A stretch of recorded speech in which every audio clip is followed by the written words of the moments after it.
Di sebuah kota kecil bernama Tirta Asih, tinggal seorang wanita bernama Nadira. Dia dikenal ramah, lembut, dan taat beribadah.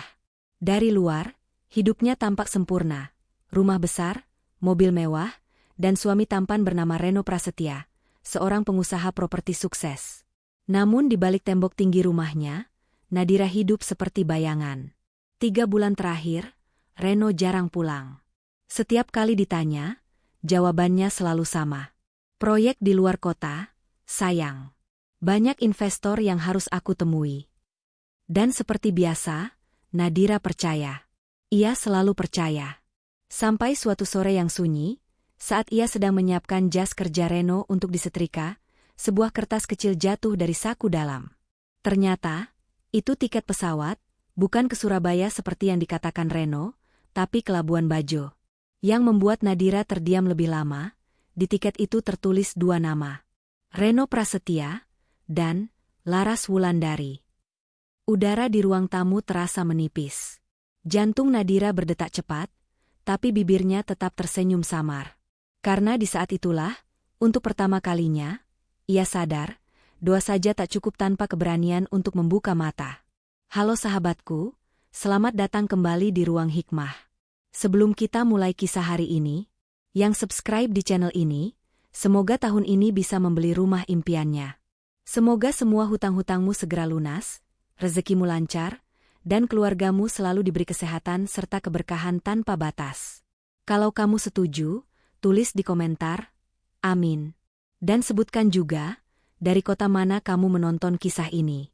Karena doa yang ditulis, bisa jadi doa yang dikabulkan. Di sebuah kota kecil bernama Tirta Asih, udara pagi selalu membawa aroma tanah basah dan suara lonceng kecil dari masjid yang berdiri di tengah perkampungan. Di sanalah hidup seorang wanita bernama Nadira Halimah. Ia dikenal sebagai sosok yang lemah lembut, tutur katanya halus, dan senyumnya selalu ramah kepada siapapun. Orang-orang mengenalnya sebagai istri pengusaha sukses, wanita yang kehidupannya tampak sempurna dari luar. Setiap kali mobil hitam mengantarnya ke pasar atau ke pengajian, orang-orang berbisik penuh kekaguman. Rumah besar bercat putih di ujung jalan itu dianggap sebagai lambang keberhasilan rumah tangga yang ideal. Namun di balik tembok tinggi dan pagar besi yang menutup rapat halaman rumahnya, kebahagiaan itu tidak seindah yang terlihat. Di balik senyum Nadira yang lembut, ada kesepian yang mulai tumbuh pelan-pelan, seperti debu yang diam-diam menempel di kaca jendela. Ia sering duduk sendirian di ruang tengah, menatap jam dinding yang berdetak lambat, menunggu langkah kaki seseorang yang semakin jarang pulang. Suaminya, Reno Prasetya, adalah seorang pengusaha properti yang namanya cukup dikenal di kota itu. Ambisinya besar, tutur katanya tegas, dan kepercayaan dirinya sering membuat orang terpesona. Namun bagi Nadira, yang ia lihat setiap hari bukanlah kebanggaan, melainkan jarak. Reno semakin sering bepergian keluar kota, katanya untuk urusan bisnis dan bertemu investor. Nadira mencoba percaya, sebab sejak awal pernikahan mereka, ia selalu diajarkan untuk menjadi istri yang sabar dan tidak banyak menuntut. Ia menganggap kesibukan Reno adalah bagian dari perjuangan, sesuatu yang harus ia pahami dan dukung sepenuhnya. Hari-hari berlalu dengan pola yang sama. Pagi datang dengan keheningan, siang diisi dengan kegiatan rumah tangga, dan malam diakhiri dengan doa panjang di atas sajadah. Kadang Nadira berbicara dengan dirinya sendiri, mencoba mengusir sepi yang menempel di dinding rumah besar itu. Ia menatap bingkai foto pernikahan yang tergantung di ruang tamu, potret dirinya dan Reno dalam busana pengantin, tersenyum di bawah taburan bunga. Gambar itu tampak asing sekarang. Senyum yang dulu tulus kini, hanya tampak seperti topeng kebahagiaan yang terpaksa dipajang. 3 bulan terakhir, perubahan Reno semakin terasa. Teleponnya lebih sering dipegangnya sendiri. Layar ponselnya dikunci dengan sandi yang tidak pernah diberitahu pada siapapun.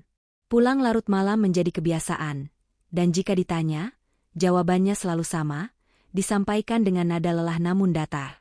Katanya, proyek di luar kota sedang padat, banyak investor menunggu, banyak rapat yang tidak bisa ditinggalkan. Nadira mengangguk, berusaha memahami, walau dalam hatinya tumbuh keraguan kecil yang sulit ia redam. Sampai pada suatu sore yang sunyi, ketika hujan baru saja reda dan sinar matahari sore masuk melalui celah tirai, Nadira sedang merapikan lemari pakaian Reno. Ia ingin menyetrika jas favorit suaminya, yang katanya akan dipakai untuk pertemuan penting keesokan hari. Saat tangannya menyentuh saku bagian dalam jas itu, selembar kertas kecil jatuh ke lantai. Nadira menunduk, mengambilnya, dan membaca tulisan di atasnya. Itu tiket pesawat. Namun bukan tujuan Surabaya seperti yang disebutkan Reno sebelumnya. Di sana tertulis jelas, keberangkatan menuju Labuan Bajo. Nadira terdiam lama. Ia mengira mungkin ini tiket lama, sisa perjalanan sebelumnya. Tapi matanya menangkap tanggal keberangkatan yang masih beberapa hari lagi. Dadanya mulai berdebar. Ia meneliti lebih lanjut, dan di bawah nama Reno Prasetya, terdapat satu nama lagi yang membuat tangannya bergetar. Nama itu terasa asing namun juga akrab dari cerita-cerita kecil Reno tentang karyawannya di kantor. Laras Wulandari. Seluruh tubuh Nadira terasa dingin. Ia duduk di tepi ranjang, memandangi tiket itu seolah-olah kertas kecil itu bisa memberi penjelasan yang ia butuhkan. Di kepalanya berputar banyak kemungkinan, namun yang paling menyakitkan adalah kenyataan yang pelan-pelan mulai diterimanya. Perjalanan itu bukan urusan pekerjaan. Ia tidak butuh bukti lain untuk tahu bahwa kejujuran yang selama ini ia jaga, sudah tidak mendapat tempat dalam rumah tangganya. Sore itu, langit di atas Tirta Asi berubah kelabu. Petir menyambar jauh di kejauhan, seolah menyertai hancurnya keyakinan dalam hati Nadira. Ia menggenggam tiket itu erat-erat, menatap cermin di depan tempat tidur. Wajahnya sendiri terlihat asing, matanya bengkak, dan bibirnya kering. Ia menyadari bahwa selama ini ia terlalu sibuk menjadi istri yang sempurna, sampai lupa menjadi wanita yang punya hak untuk bahagia.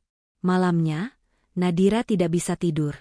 Ia duduk di ruang tamu yang remang, menatap cahaya lampu gantung yang berayun pelan karena angin malam yang masuk dari ventilasi. Hatinya penuh tanya, tapi tidak ada satupun jawaban yang datang. Ia berusaha menenangkan diri dengan doa, membaca ayat demi ayat yang mengalir lembut dari bibirnya. Namun di antara setiap kalimat doa itu, air mata tetap jatuh, membasahi sajadah yang sudah lama menjadi tempatnya berkeluh kesah. Dalam diam, ia memikirkan perjalanan panjang yang telah ia lalui bersama Reno. Segala pengorbanan, kesabaran, dan kepercayaannya yang kini terasa sia-sia. Tapi di tengah luka yang dalam itu, muncul secercah tekad yang berbeda. Nadira tidak ingin membalas dengan amarah, tidak ingin menjerit atau mempermalukan siapapun. Ia hanya ingin mencari kebenaran dengan matanya sendiri, dan ketika saat itu tiba, ia akan tahu apa yang harus dilakukan. Di luar sana, hujan turun lagi. Kali ini lebih deras.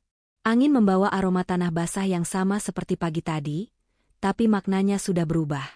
Hujan itu kini bukan sekadar pertanda musim, melainkan tanda dimulainya perjalanan baru dalam hidup Nadira. Perjalanan seorang wanita yang akan menemukan arti kekuatan di balik kelembutan, dan kebenaran di balik air mata yang pernah ia sembunyikan dengan senyum.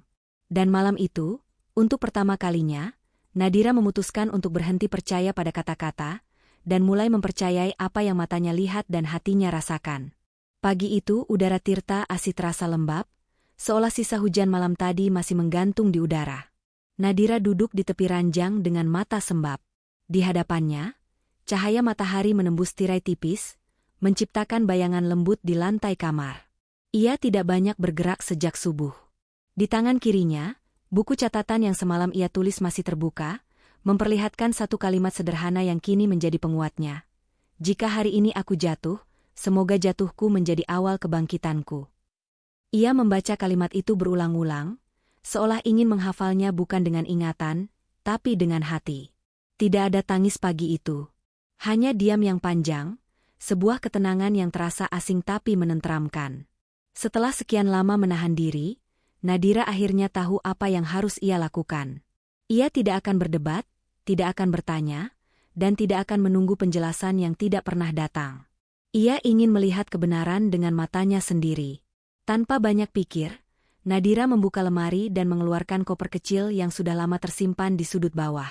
Ia memasukkan beberapa potong pakaian sederhana, selembar jilbab cadangan, dompet, dan buku catatan yang kini menjadi temannya.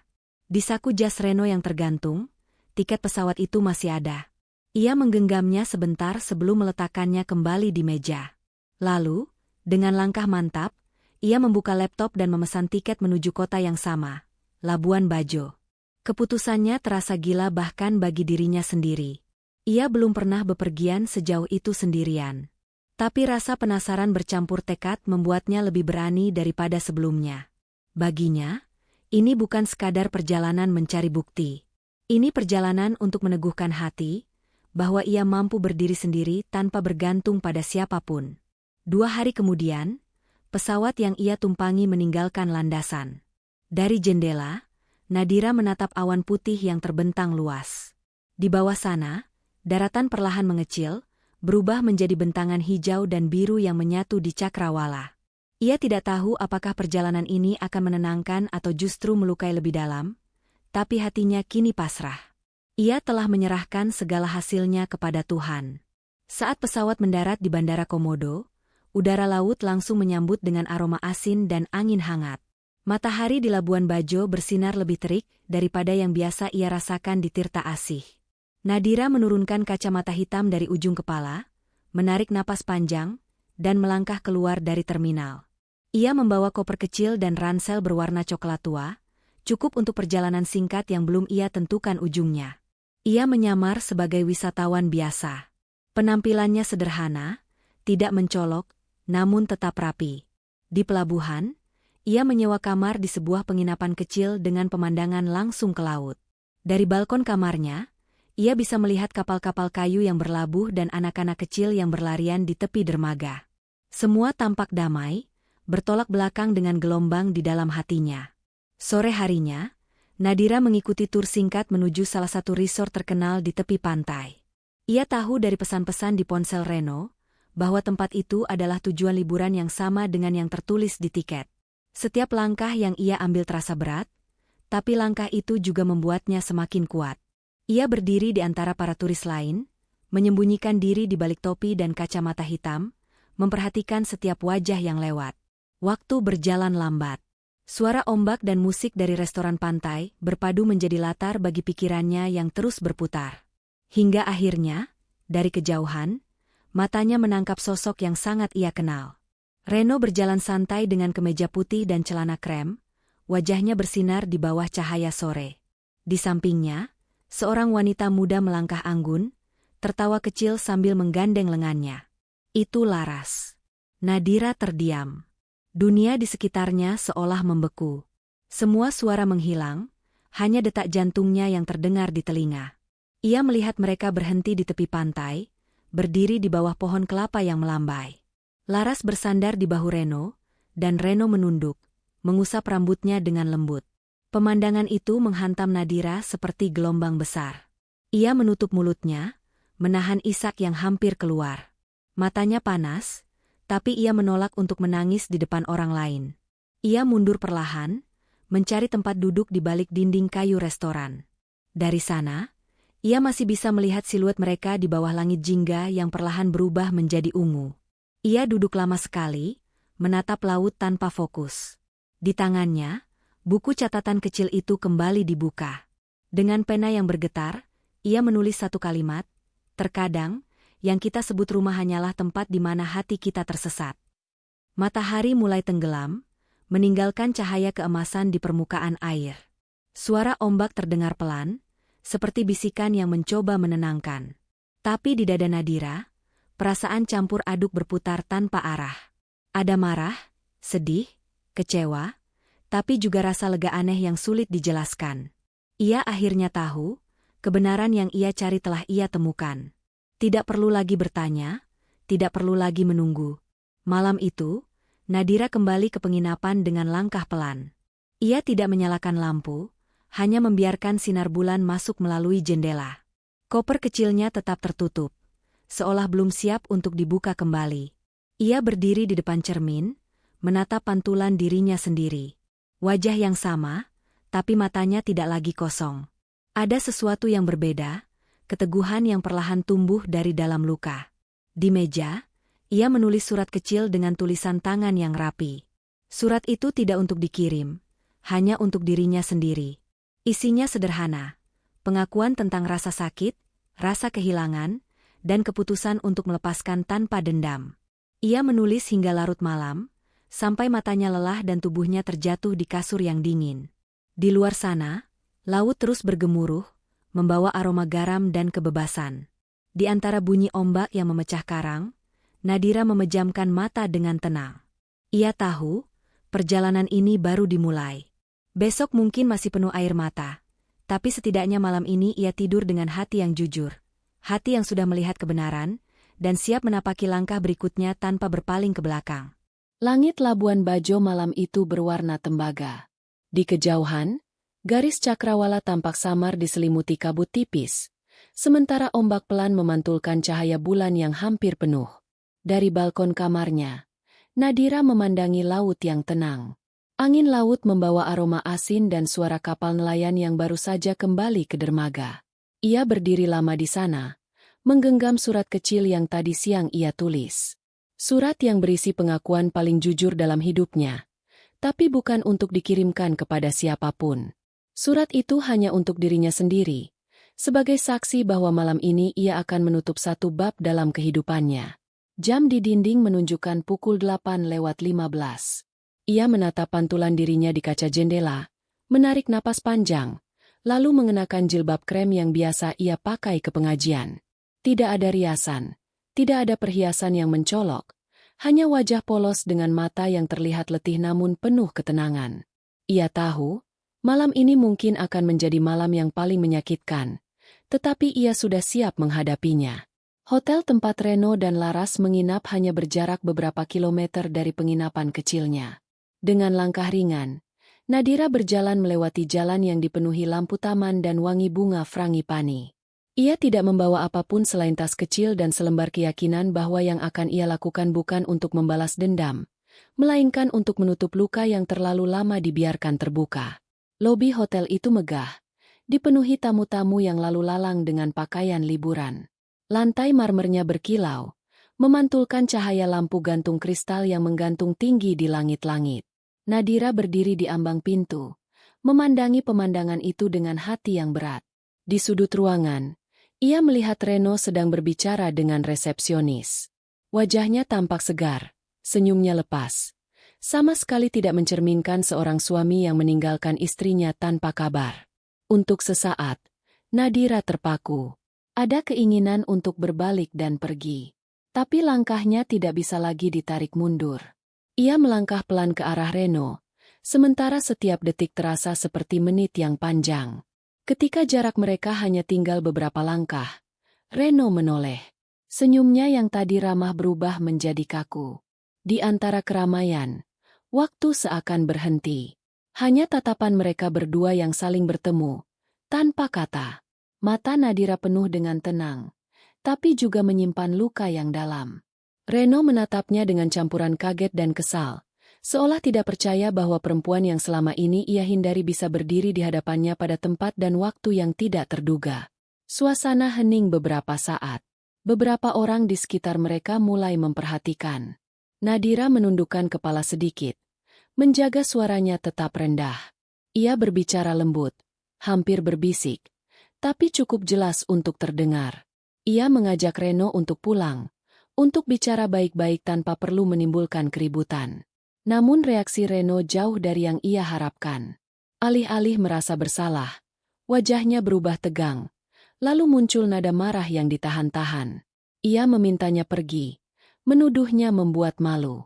Kata-katanya dingin dan kasar, seperti seseorang yang ingin melepaskan diri dari sesuatu yang dulu ia anggap berharga.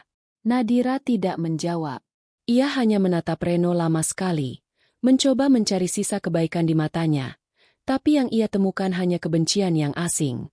Beberapa langkah di belakang Reno, Laras berdiri. Ia memakai gaun putih tipis, rambutnya tergerai, dan di wajahnya tergambar senyum yang sulit dijelaskan, bukan senyum bahagia, melainkan senyum yang ingin memperlihatkan kemenangan. Ia menatap Nadira dari ujung kaki hingga kepala, lalu tersenyum kecil, seolah berkata bahwa semuanya kini miliknya. Di tengah suasana yang tegang itu, Reno menahan lengan Nadira dengan kasar, mendorongnya menjauh. Tubuh Nadira sedikit tersentak, hampir kehilangan keseimbangan. Lantai marmer yang dingin menyambutnya saat ia jatuh berlutut. Semua mata tertuju pada mereka. Beberapa tamu berbisik, sebagian lagi menatap dengan rasa tidak nyaman. Tapi tidak ada satupun yang berani mendekat. Nadira tidak menangis. Ia hanya diam, menatap lantai yang dingin, lalu perlahan bangkit. Suaranya tenang saat akhirnya berbicara. Ia mengucapkan terima kasih. Kata itu sederhana, tapi maknanya begitu dalam. Ia berterima kasih bukan karena masih menyimpan cinta, tapi karena luka yang diberikan Reno akhirnya membukakan matanya tentang arti keteguhan. Ia berdiri tegak, menatap Reno sekali lagi, dan dengan nada lembut yang hampir seperti doa, ia berkata bahwa ia akan pulang. Tidak perlu lagi penjelasan, tidak perlu lagi alasan. Lalu ia berbalik dan melangkah pergi, meninggalkan lobi hotel yang kini hening dan penuh tatapan asing. Langkahnya pelan tapi pasti. Setiap langkah terasa seperti melepaskan beban yang menekan dadanya selama bertahun-tahun. Ia tidak menoleh ke belakang. Di luar hotel, angin laut kembali menyambut, membawa aroma asin dan kesejukan malam. Langit dipenuhi bintang-bintang kecil yang berkerlap-kerlip di atas permukaan air yang tenang.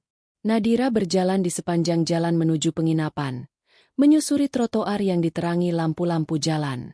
Di pikirannya, kata-kata Reno bergema seperti gema kosong, tapi entah mengapa tidak lagi menimbulkan rasa sakit seperti sebelumnya. Ia merasa hampa, namun di balik kehampaan itu ada ruang baru yang mulai terbuka. Ruang untuk dirinya sendiri. Sesampainya di kamar, ia menutup pintu pelan dan bersandar di belakangnya. Hening. Hanya suara detik jam di dinding yang terdengar. Ia menatap pantulan dirinya di cermin, lalu duduk di tepi tempat tidur. Untuk pertama kalinya setelah sekian lama, ia merasa tenang. Bukan karena semuanya baik-baik saja, tapi karena ia telah menghadapi ketakutan terbesarnya dan berhasil melewatinya tanpa kehilangan kendali. Di meja, surat kecil yang tadi siang ia tulis masih tergeletak. Ia membuka lipatannya, menatap baris terakhir yang kini terasa lebih bermakna. Jika aku harus jatuh, biarlah aku jatuh dalam diam, agar aku bisa bangkit tanpa dendam. Ia membaca kalimat itu berkali-kali hingga matanya perlahan terpejam. Angin dari jendela membawa aroma laut dan suara ombak yang terus berulang. Di luar sana, malam berjalan seperti biasa. Tapi di dalam kamar itu, sesuatu dalam diri Nadira telah berubah. Ia tidak lagi sama seperti wanita yang datang ke kota ini dengan hati penuh kecurigaan. Kini ia telah menjadi seseorang yang siap melepaskan, tanpa membenci. Malam itu, Labuan Bajo menjadi saksi dari sebuah akhir yang tidak diucapkan, dan sebuah awal yang tidak direncanakan. Nadira tidak tahu kemana langkahnya akan membawanya setelah ini. Tapi untuk pertama kalinya dalam hidupnya, ia merasa tidak takut berjalan sendirian. Pagi di Labuan Bajo menyambut dengan cahaya yang lembut. Langit bersih tanpa awan. Laut tenang dan berkilau diterpa sinar matahari muda. Nadira terbangun lebih pagi dari biasanya. Udara hangat mengalir dari jendela yang terbuka, membawa aroma garam dan bunga tropis dari halaman penginapan. Ia duduk diam di tepi ranjang, mencoba mengosongkan pikiran. Semalam, ia telah menutup sebuah bab dalam hidupnya. Kini, ia tidak lagi ingin menoleh ke belakang. Namun, takdir selalu punya cara untuk membuka jalan yang tidak pernah diduga. Ia kembali menatap surat kecil yang masih tergeletak di meja. Surat itu bukan lagi sekadar pengakuan, tapi menjadi simbol keputusannya untuk melepaskan masa lalu. Ia melipatnya rapi, memasukkannya ke dalam buku catatan, lalu menatap keluar jendela.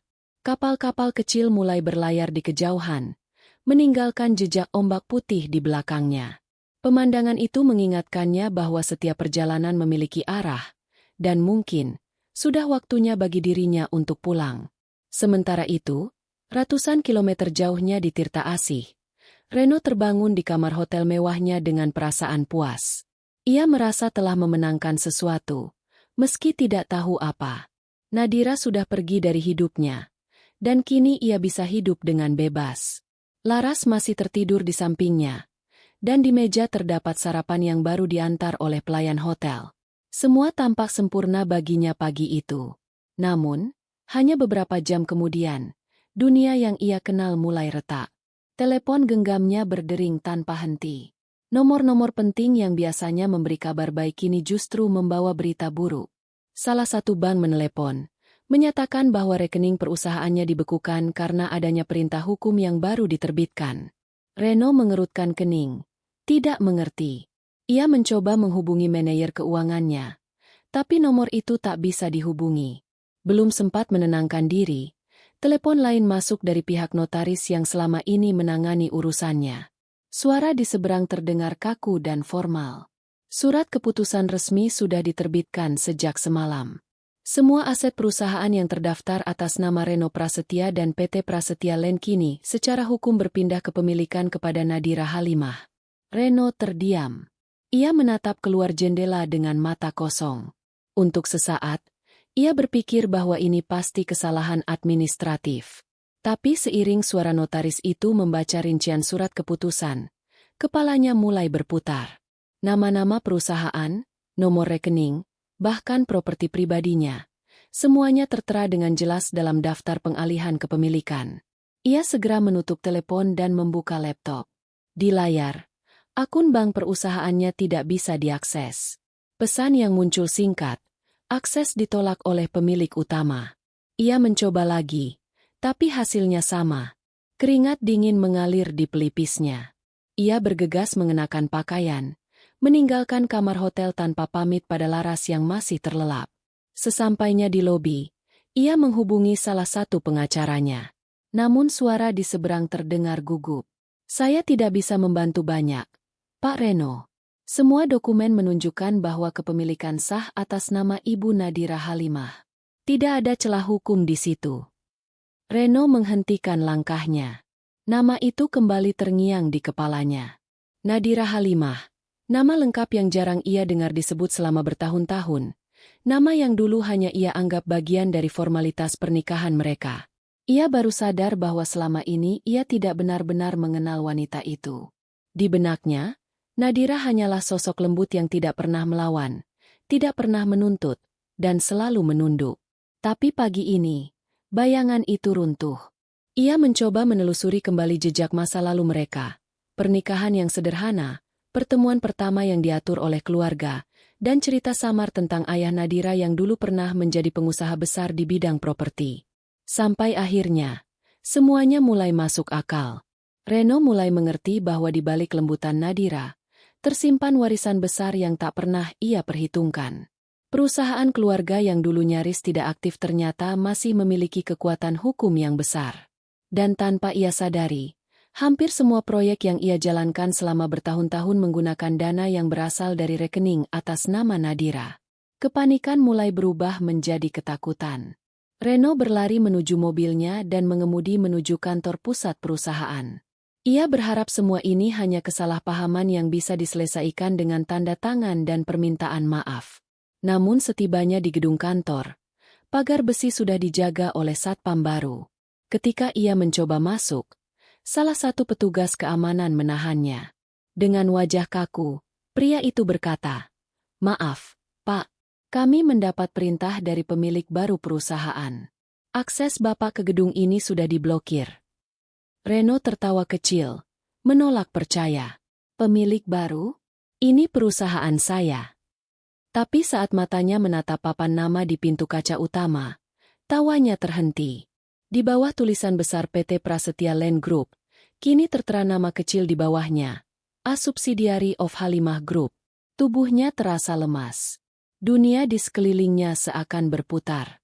Ia melangkah mundur beberapa langkah, lalu bersandar pada mobilnya. Semua yang selama ini ia banggakan, perusahaan, rumah, kekayaan, hilang dalam satu malam, dan semua atas nama wanita yang ia rendahkan. Sementara itu, di Tirta Asih, rumah besar tempat mereka tinggal dulu kini dipasangi segel bank. Nadira sudah mengurus semua dokumen dengan tenang beberapa hari sebelumnya. Bahkan sebelum ia berangkat ke Labuan Bajo, ia sudah menandatangani surat kuasa bersama notaris yang sama yang kini membacakan keputusan hukum itu kepada Reno. Semua dilakukan dalam diam, tanpa ancaman, tanpa amarah.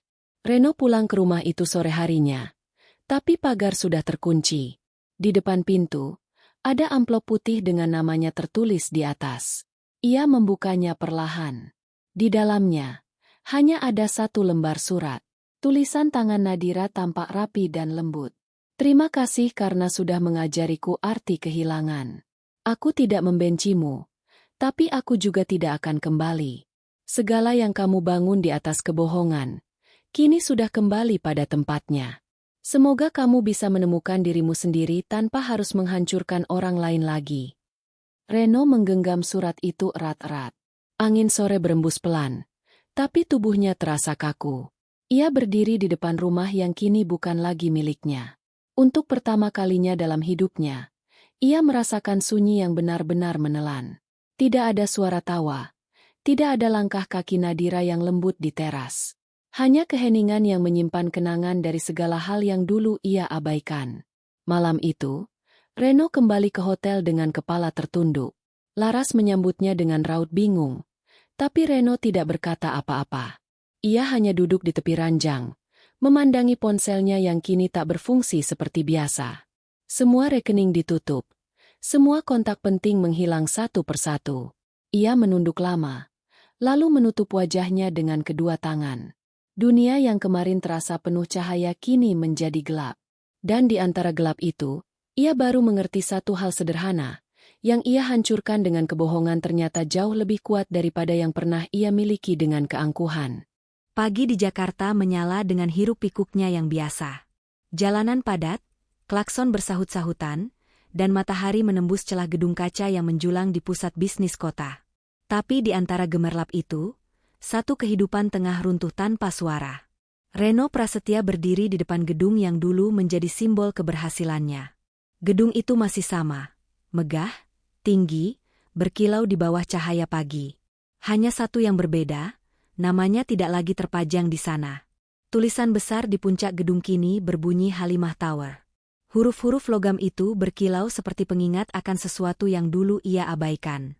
Selama bertahun-tahun, ia berjalan melewati tempat itu dengan dada penuh kebanggaan, merasa bahwa segalanya ada di bawah kendalinya. Kini, ia berdiri di trotoar, hanya sebagai penonton dari masa lalunya sendiri. Ia melangkah menuju pintu utama, berusaha menahan rasa gelisah yang terus menekan dada. Dua satpam di pintu depan menunduk hormat saat mengenalinya, tapi salah satu dari mereka segera menahan langkahnya dengan sopan. "Maaf, Pak. Kartu akses Bapak sudah tidak berlaku," katanya pelan namun tegas. Reno mengerutkan kening. "Saya yang membangun tempat ini," jawabnya dengan nada dingin. Tapi satpam itu tetap diam, hanya mengangkat bahu dengan ekspresi tidak berdaya. Reno mencoba melangkah, tapi pintu otomatis tidak terbuka. Aksesnya benar-benar dicabut. Dengan langkah cepat, ia masuk melalui pintu samping yang biasanya digunakan karyawan. Lift yang dulu menunggu otomatis di lantai dasar kini tak lagi mengenali sidik jarinya. Ia menekan tombol-tombol tanpa hasil, hingga akhirnya seorang staf administrasi muda datang dan menatapnya dengan wajah bingung. "Maaf, Pak Reno, Ibu Nadira sedang rapat di lantai 18. Kalau Bapak ingin bertemu, mungkin bisa menunggu di ruang tamu." Nama itu membuat Reno terdiam. Ibu Nadira. Dua kata yang dulu ia ucapkan dengan ringan, kini terasa seperti dinding tinggi yang tak bisa ia panjat. Ia menatap pantulan dirinya di dinding lift, wajahnya kusut, dasinya miring, dan mata yang biasanya penuh percaya diri kini tampak kehilangan arah. Setelah beberapa menit, lift terbuka. Seorang perempuan keluar dari dalamnya. Nadira berdiri di sana, mengenakan blazer putih dan jilbab krem yang membingkai wajahnya dengan tenang. Tatapannya lembut tapi tegas. Ia menatap Reno sebentar, tanpa senyum, tanpa amarah. Hanya keheningan yang menggantung di antara mereka. Reno mencoba tersenyum kaku. "Jadi benar. Sekarang kau yang punya semuanya." Suaranya berat, lebih karena gengsi yang runtuh daripada karena marah. Nadira tidak menjawab. Ia hanya menatap Reno dengan pandangan yang sulit dibaca. Di sekeliling mereka, pegawai-pegawai yang lewat menunduk hormat padanya, menyapa dengan sebutan, "Ibu Direktur." Pemandangan itu menampar Reno lebih keras dari kata-kata apapun. Dulu, posisi itu miliknya. Semua orang yang kini menunduk pada Nadira pernah menatapnya dengan rasa hormat yang sama.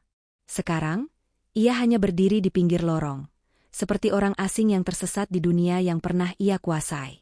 Nadira akhirnya bicara, suaranya datar dan tenang. "Mas Reno, semua sudah selesai. Aku tidak ingin memperpanjang apapun. Semua ini bukan pembalasan, hanya pengembalian. Apa yang dulu milik keluargaku, kini kembali ke tempatnya.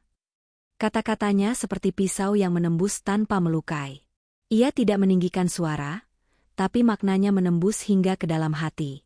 Reno mencoba menatap matanya, tapi pandangan Nadira terlalu jernih untuk dihadapi. Ia berusaha berbicara, namun tidak ada kata yang keluar. Nadira berjalan melewatinya, langkahnya ringan tapi pasti. Aroma parfum lembutnya tertinggal di udara, menyisakan perasaan hampa di dada Reno. Ia ingin menahan, ingin meminta maaf, tapi mulutnya keluh. Hatinya penuh sesal, tapi egonya menolak mengakuinya. Ia hanya bisa berdiri memandangi punggung Nadira yang menjauh, menuju ruang rapat besar tempat ia kini memimpin. Beberapa jam kemudian, Reno kembali duduk di mobilnya yang terparkir di bawah pohon besar dekat gedung itu. Telepon genggamnya terus berdering, tapi ia tidak mengangkat. Ia tahu semua panggilan itu hanya membawa kabar buruk. Investor menuntut, proyek tertunda, kontrak dibatalkan. Dunia yang dulu tunduk padanya kini menolaknya tanpa belas kasihan. Ia membuka dashboard, mencari sebatang rokok, tapi yang ia temukan hanya kertas-kertas kosong dan tanda pengingat pembayaran mobil yang sudah jatuh tempo. Mobil mewah yang dulu ia banggakan kini, hampir menjadi milik Leasing. Ia menatap ke arah gedung tinggi itu lagi, kini terasa seperti benteng yang tidak bisa ia dekati. Di lantai 18, Nadira duduk di ruang rapat. Di hadapannya, para direktur dan staf menatap dengan hormat. Ia berbicara dengan suara tenang, menjelaskan strategi restrukturisasi perusahaan. Tidak ada yang tahu bahwa beberapa minggu sebelumnya ia hanyalah istri yang ditinggalkan tanpa penjelasan. Ia bekerja diam-diam, memulihkan perusahaan warisan keluarganya, menyiapkan semua dokumen, dan menandatangani keputusan yang kini mengguncang hidup Reno. Setelah rapat selesai, Nadira berdiri di depan jendela besar yang menghadap ke kota. Dari atas sana, Jakarta terlihat seperti lautan lampu yang berkelap-kelip di bawah langit sore. Ia menarik napas panjang. Tidak ada rasa puas, tidak ada kebanggaan. Yang ada hanya kelegaan bahwa akhirnya ia bebas dari kebohongan yang selama ini membelenggunya. Sementara itu, Reno menghabiskan sore di kafe kecil di seberang gedung. Ia duduk sendirian, menatap kopi yang sudah dingin di depannya. Di kaca, pantulan dirinya tampak buram oleh cahaya senja. Ia mulai menyadari betapa rapuhnya dunia yang ia bangun di atas keserakahan dan kebohongan. Malam turun perlahan. Lampu-lampu kota menyala satu persatu, tapi bagi Reno, semuanya tampak redup. Ia menatap gedung tinggi itu sekali lagi, menyadari bahwa semua yang dulu ia anggap milik, kini tidak lagi berarti. Ia mengambil napas panjang, lalu beranjak dari tempat duduknya. Tidak ada tempat yang bisa ia tuju malam itu. Di sisi lain kota, Nadira pulang ke apartemen kecilnya. Ia melepas sepatunya, menyandarkan tubuh di sofa, dan memejamkan mata sejenak. Hari itu panjang dan melelahkan, tapi hatinya tenang. Ia tahu perjalanannya masih jauh. Mengembalikan kepercayaan diri tidak semudah mengambil alih sebuah perusahaan. Namun malam itu, ia merasa kuat. Ia telah menegakkan kembali sesuatu yang dulu hancur, bukan sekadar nama keluarga, tapi martabatnya sendiri. Di luar jendela, cahaya kota memantul di kaca. Dari ketinggian, lampu-lampu itu tampak seperti gugusan bintang di bumi. Nadira menatapnya lama, lalu tersenyum kecil. Bukan senyum kemenangan, melainkan senyum keikhlasan. Ia tahu, keadilan tidak selalu datang dalam bentuk hukuman, kadang datang dalam bentuk kesadaran. Dan kesadaran itu kini telah menimpa orang yang dulu menyepelekannya. Di tengah gemerlap kota yang tak pernah tidur, dua jiwa itu berjalan di arah yang berlawanan. Yang satu baru belajar arti kehilangan, dan yang satu baru menemukan makna kebebasan. Hari-hari berikutnya berjalan dengan ritme yang berbeda bagi Nadira. Setiap pagi ia datang ke kantor lebih awal dari siapapun, berjalan menyusuri koridor panjang Halimah Tower dengan langkah mantap. Pegawai yang bertemu dengannya menunduk hormat. Sebagian masih belum percaya bahwa wanita yang selama ini mereka kenal sebagai istri diam dari mantan direktur kini berdiri di posisi tertinggi. Tapi Nadira tidak memperhatikan bisikan di belakangnya. Ia tahu, satu-satunya cara untuk membuktikan dirinya bukan dengan kata-kata, melainkan dengan tindakan. Ia memulai dari hal yang paling sederhana, menata kembali sistem keuangan perusahaan yang porak-poranda akibat ulah Reno. Ia memanggil satu persatu kepala divisi, memeriksa laporan yang selama ini disembunyikan. Tidak ada nada marah, tidak ada teriakan. Nadira bekerja dalam diam, namun setiap keputusan yang ia buat menunjukkan ketegasan yang tak terbantahkan. Dalam waktu sebulan, perusahaan yang sempat diambang kebangkrutan mulai bangkit kembali. Investor yang sempat ragu kini kembali menaruh kepercayaan. Di antara tumpukan berkas dan rapat-rapat panjang, Nadira sering duduk sendirian di ruang kerjanya saat malam menjelang. Lampu kota berkilau di balik kaca besar di belakang meja, dan bayangan dirinya tampak menyatu dengan cahaya. Ia memandangi foto kecil yang diletakkan di sudut meja. Potret ayahnya, sosok yang dulu ia anggap keras tapi bijaksana.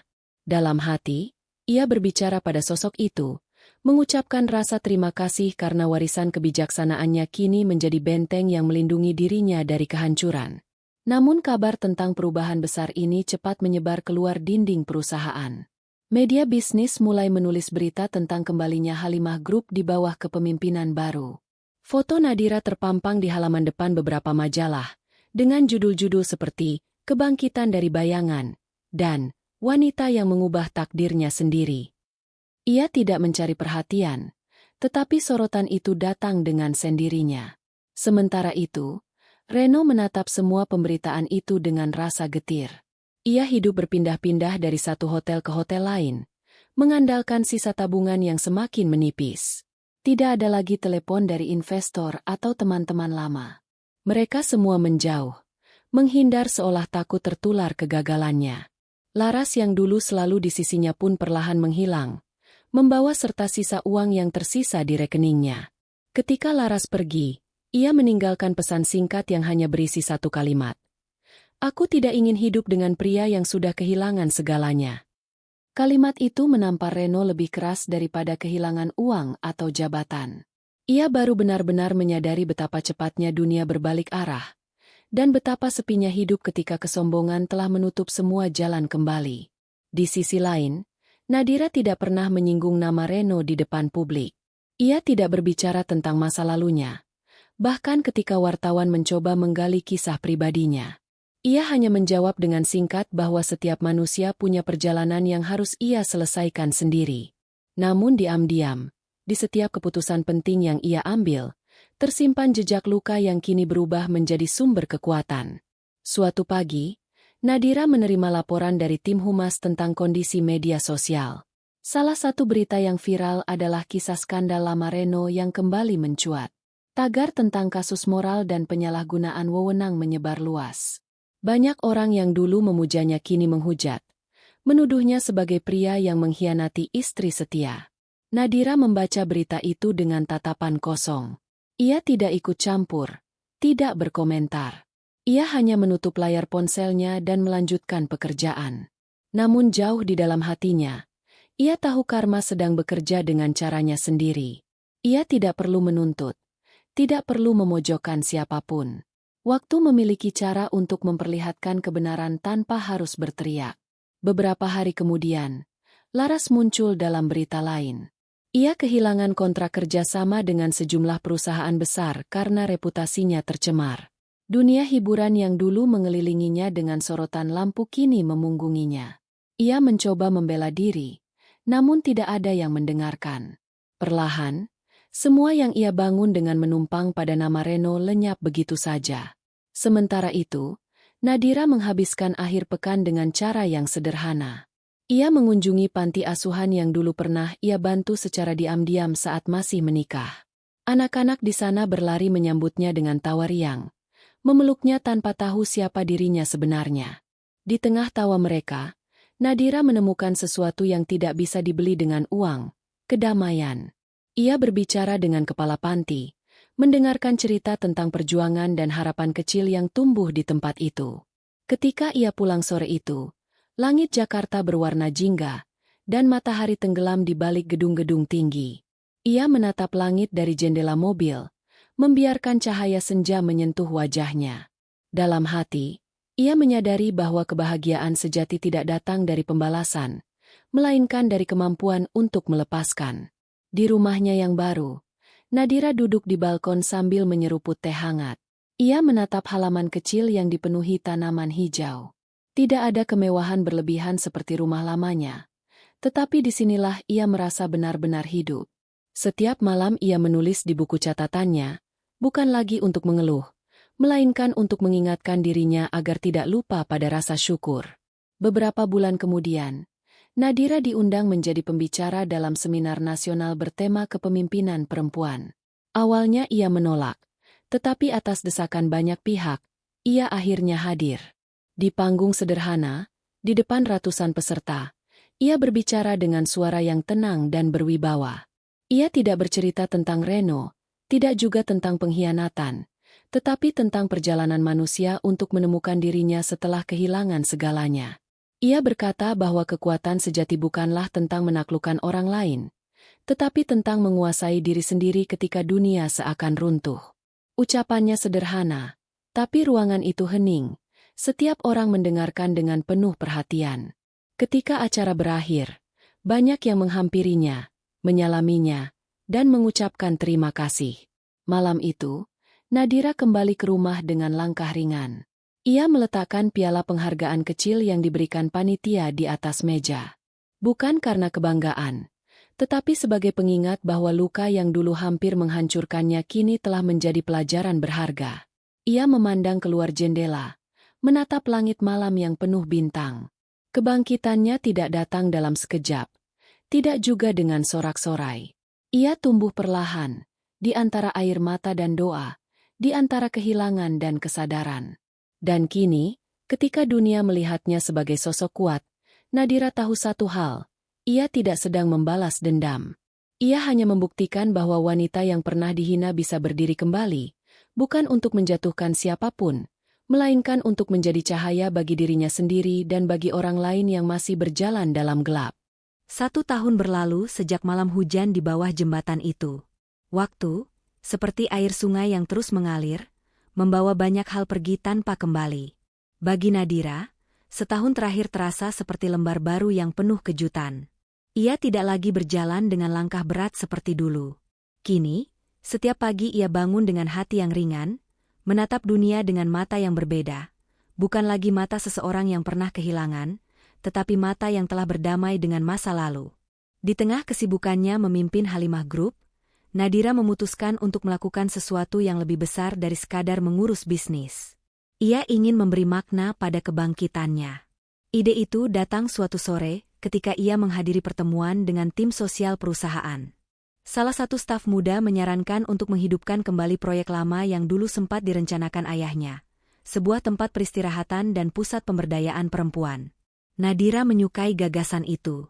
Ia menatap proposal yang tersusun di depannya, dan di halaman pertama tertulis lokasi yang membuat napasnya berhenti sejenak. Labuan Bajo, tempat di mana segalanya dulu hancur. Tempat di mana dirinya yang lama mati, dan dirinya yang baru lahir. Tanpa banyak berpikir, ia menandatangani persetujuan proyek itu. Dalam waktu 3 bulan, pembangunan dimulai. Ketika bangunan itu berdiri, banyak yang terkejut dengan namanya. Di depan gerbang kayu berukir, terpampang papan besar bertuliskan, Nadira Retreat Resort. Bagi sebagian orang, nama itu sekadar simbol kepemilikan, tapi bagi Nadira, nama itu adalah pernyataan. Tempat itu bukan sekadar resor mewah, melainkan ruang bagi wanita-wanita yang ingin menyembuhkan luka, tempat bagi siapapun yang ingin menemukan kembali dirinya. Ia datang ke Labuan Bajo untuk pertama kalinya sejak kejadian itu. Langit biru di atas laut terasa sama, tapi hatinya tidak lagi sesak. Mobil yang membawanya berhenti di depan gerbang baru yang megah, dikelilingi taman hijau dan pohon Kamboja yang mulai berbunga. Dari kejauhan, ia melihat para pekerja menata batu jalan setapak yang mengarah ke vila-vila kayu di tepi pantai. Suara palu dan gergaji berpadu dengan debur ombak, menciptakan harmoni yang aneh tapi menenangkan. Saat ia melangkah masuk, aroma laut yang dulu membuat dadanya sesak kini terasa seperti pelukan lama. Ia berdiri di tepi pantai yang sama, di bawah pohon kelapa yang masih tegak di tempatnya. Hanya saja, kini tidak ada lagi Reno dan Laras di sana. Yang ada hanya dirinya sendiri dan angin yang berhembus lembut dari laut. Ia menutup mata, membiarkan kenangan itu datang dan pergi. Ia mengingat hari ketika ia menyaksikan pengkhianatan dengan mata kepala sendiri, hari ketika ia jatuh, tapi juga hari ketika ia mulai bangkit. Dan kini, di tempat yang sama, ia berdiri sebagai pemilik segalanya, bukan hanya dalam arti harta, tapi dalam arti kendali atas dirinya sendiri. Resor itu selesai dibangun dalam waktu 6 bulan. Nadira mengundang sejumlah tokoh sosial dan jurnalis untuk menghadiri pembukaan resminya. Namun acara itu tidak dibuat megah. Ia tidak ingin pesta besar, tidak ingin gemerlap lampu. Ia hanya ingin suasana yang sederhana, tenang, dan bermakna. Dalam sambutannya, ia berdiri di atas panggung kecil dengan mikrofon di tangan. Angin laut berhembus lembut, membawa suaranya ke seluruh penjuru taman. Ia berbicara tentang mimpi ayahnya yang belum sempat terwujud, tentang perjalanan panjang menuju kesembuhan, dan tentang kekuatan perempuan yang seringkali lahir dari luka. Ia berkata bahwa setiap manusia berhak untuk jatuh, tetapi tidak boleh berhenti di sana. Bahwa luka bukan akhir dari segalanya, melainkan awal dari kebijaksanaan. Kalimat-kalimatnya sederhana, tapi banyak orang yang hadir menunduk haru. Mereka tahu sebagian kisah itu adalah cerminan dari kehidupan pribadi Nadira sendiri, meski ia tak pernah menyebut nama atau masa lalunya secara langsung. Setelah acara berakhir, Nadira berjalan sendirian menuju tepi pantai. Matahari sore mulai turun perlahan, meninggalkan garis emas di permukaan air. Ia melepas sepatunya dan melangkah ke pasir yang hangat. Ombak kecil menyapu kakinya, dingin tapi lembut. Ia duduk di atas batu besar, memandangi cakrawala yang memerah di ujung laut. Ia teringat pada Reno. Bukan dengan kebencian, tapi dengan rasa tenang yang sulit dijelaskan. Ia tidak tahu di mana lelaki itu sekarang, dan tidak punya keinginan untuk mencari tahu. Namun dalam hati kecilnya, ia berharap Reno menemukan kedamaian yang sama, meski jalannya berbeda. Beberapa minggu kemudian, sebuah berita singkat muncul di surat kabar daring. Berita itu menyebutkan seorang mantan pengusaha properti yang sempat terkenal kini bekerja di sebuah yayasan sosial di pinggiran kota. Ia membantu memperbaiki rumah-rumah warga miskin dan mengajar anak-anak kecil membaca. Nadira membaca berita itu tanpa ekspresi, tapi matanya lama menatap layar. Ia menutup laptopnya perlahan dan tersenyum kecil. Dalam hati, ia tahu mungkin Tuhan memang punya rencana yang adil untuk semua orang. Kini setiap bulan, Nadira datang ke resor miliknya. Ia menginap di villa paling ujung, menghabiskan waktu dengan membaca, menulis, dan berjalan di pantai. Kadang ia berbincang dengan tamu-tamu yang datang untuk mencari ketenangan, mendengarkan kisah mereka, dan berbagi pengalaman tanpa menghakimi. Banyak di antara mereka yang tidak tahu siapa dirinya sebenarnya, dan Nadira tidak pernah merasa perlu menjelaskan. Suatu sore, ketika langit berwarna jingga dan laut memantulkan cahaya keemasan, seorang tamu muda menghampirinya. Wanita itu menangis, bercerita tentang pernikahan yang gagal dan pengkhianatan yang membuatnya hancur. Nadira mendengarkan dengan sabar, lalu berkata pelan, "Kau tidak harus menjadi orang yang sama setelah disakiti. Kau boleh berubah, tapi biarkan perubahan itu membawamu lebih tinggi, bukan lebih pahit." Kata-kata itu keluar begitu saja, tapi setelah wanita itu pergi, Nadira menyadari bahwa ia sebenarnya sedang berbicara kepada dirinya sendiri. Malam tiba. Lampu-lampu villa menyala satu persatu, dan suara musik lembut mengalun dari ruang makan utama. Nadira berdiri di balkon kamarnya, memandangi laut yang kini tenang. Ia menarik napas panjang dan menulis sesuatu di buku catatannya, kalimat terakhir untuk menutup hari itu. "Dulu aku datang ke tempat ini sebagai istri yang hancur.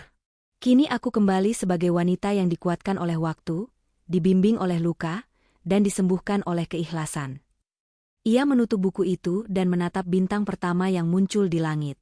Malam terasa lembut, seolah memeluknya dengan keheningan yang menenangkan. Di kejauhan, ombak terus berdebur, menghapus jejak-jejak masa lalu di pasir pantai. Dan di bawah sinar bulan yang memantul di laut, Nadira tahu, hidup tidak pernah benar-benar berakhir di titik terendah.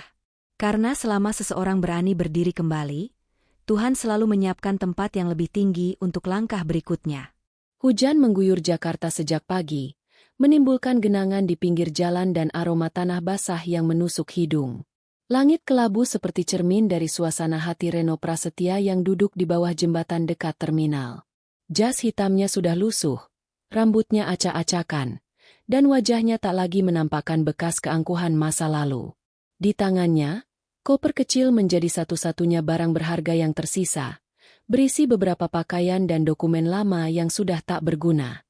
Dunia di sekelilingnya terus berjalan cepat, sementara hidupnya berhenti. Orang-orang berlari menembus hujan, mobil lalu lalang tanpa peduli, dan papan reklame di kejauhan menampilkan wajah-wajah sukses yang mempromosikan gaya hidup yang dulu ia jalani. Kini ia hanya menjadi bayangan di antara ribuan orang, tidak lagi dikenal, tidak lagi diingat. Beberapa bulan sebelumnya, Reno masih mencoba bangkit. Ia mendatangi bank demi bank, memohon agar rekeningnya dibuka kembali. Namun setiap tempat yang ia datangi menolak dengan sopan. "Mohon maaf, data Anda masih dalam proses hukum. Kami tidak bisa membantu." Begitu kalimat yang terus ia dengar. Setiap kali ia keluar dari gedung, langkahnya terasa lebih berat. Ia kehilangan proyek, rumah, bahkan kepercayaan dari semua orang. Teman-teman yang dulu memuji dan memanfaatkan koneksinya kini menutup pintu. Ia mencoba menghubungi beberapa di antaranya, tapi panggilannya tidak pernah dijawab. Satu persatu nomor penting yang dulu mengantarnya ke puncak kesuksesan kini menjadi deretan nama asing yang tak berguna. Kehilangan pekerjaan bukan yang paling menyakitkan. Yang paling menghancurkan adalah kesadaran bahwa tidak ada satupun orang yang benar-benar peduli padanya. Ketika uangnya habis, bahkan laras, wanita yang dulu ia bela mati-matian pergi tanpa pamit. Ia hanya meninggalkan pesan di meja hotel tempat mereka menginap, bersama koper dan beberapa lembar tagihan yang belum dibayar. Hari itu, Reno terdiam lama di kamar hotel kosong itu. Ia menatap tirai yang bergerak pelan diterpa angin dari pendingin ruangan yang hampir mati karena tagihan listrik belum dibayar. Di tengah keheningan itu, ia mendengar suara di kepalanya sendiri, suara Nadira, yang dulu sering menasihatinya dengan lembut, memintanya agar hidup dengan jujur dan tidak menghalalkan cara. Suara itu kini berubah menjadi gema yang menusuk, mengingatkan bahwa semua ini adalah akibat dari pilihannya sendiri. Ketika akhirnya ia benar-benar tak punya apa-apa lagi, Reno menjual mobilnya yang tersisa untuk bertahan hidup. Dari hasil penjualan itu, ia menyewa kamar kecil di pinggiran kota. Ruangan itu pengap dan sempit, dengan cat dinding yang mengelupas dan lampu kuning redup. Ia tidur di atas kasur tipis, ditemani nyamuk dan suara tikus di langit-langit.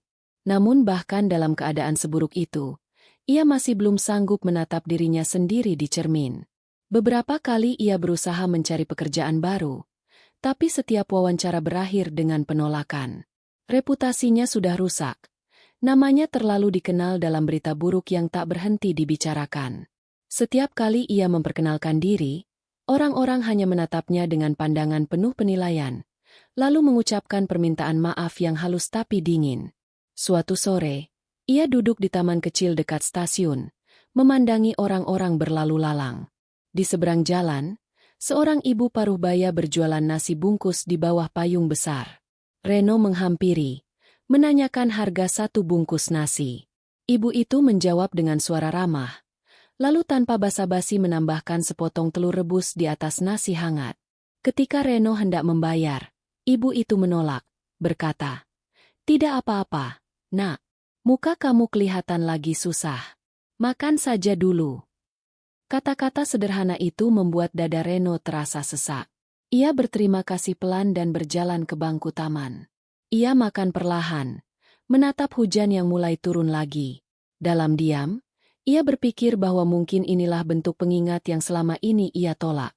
Ia pernah memiliki segalanya, tapi tidak pernah belajar menghargai hal sekecil kebaikan orang asing.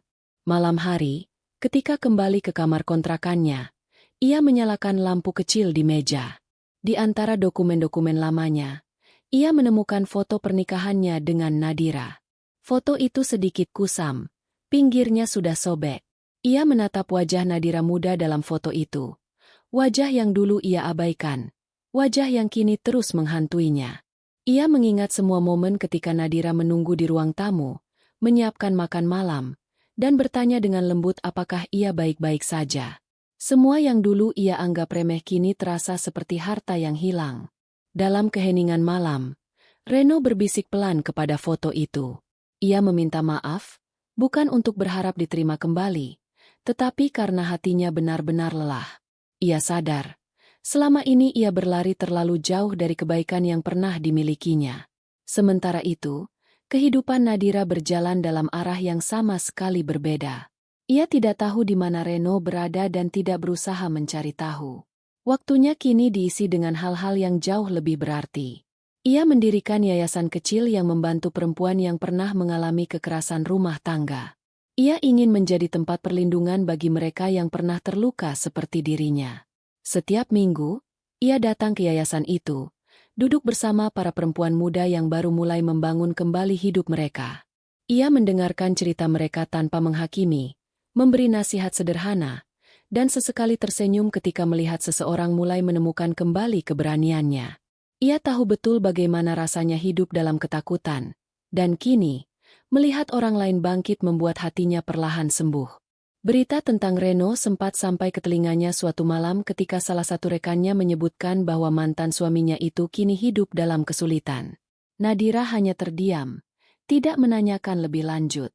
Ia tidak bahagia mendengar penderitaan orang lain, bahkan jika orang itu pernah melukainya. Ia hanya menarik napas dalam dan berbisik dalam hati, semoga lelaki itu menemukan jalan untuk memperbaiki dirinya sebelum terlambat. Waktu terus berjalan. Reno semakin menua dengan cepat. Wajahnya dipenuhi garis kelelahan. Namun di balik semua penyesalan, ia mulai belajar hal yang tidak pernah ia pahami dulu, kesederhanaan. Ia belajar menghargai setiap piring nasi yang bisa ia beli, setiap hari yang bisa ia jalani tanpa utang, setiap malam yang bisa ia lalui tanpa rasa takut. Suatu malam, ia menatap langit dari bawah jembatan tempat ia sering berlindung dari hujan. Awan hitam berarak, tapi di celahnya terlihat bintang kecil yang berkelip samar. Dalam hati, ia berbisik pelan, bukan lagi tentang penyesalan, tapi tentang rasa syukur karena masih diberi kesempatan untuk hidup. Karma memang tidak pernah salah alamat. Ia datang dengan tenang, tanpa suara, membawa akibat yang sepadan dengan apa yang pernah dilakukan seseorang. Reno kini tahu, semua yang ia alami bukan hukuman dari orang lain, tapi pantulan dari perbuatannya sendiri. Dan malam itu, di bawah jembatan yang dingin, untuk pertama kalinya dalam hidupnya, ia berdoa, bukan untuk meminta kembali kejayaan, melainkan untuk memohon ampunan dan kedamaian. Sementara di tempat lain, Nadira menutup buku laporannya di meja kerja. Di luar jendela, hujan turun deras. Ia menatap butir-butir air yang berlari di kaca dan tersenyum kecil. Ia tidak tahu kenapa, tapi malam itu hatinya terasa ringan. Seolah alam sedang memberitahu bahwa sesuatu di luar sana sedang berubah, bahwa seseorang yang dulu menyakitinya akhirnya belajar arti penyesalan. Dan di sanalah dua jiwa itu, terpisah oleh waktu dan takdir, tapi akhirnya sama-sama menemukan makna yang sama.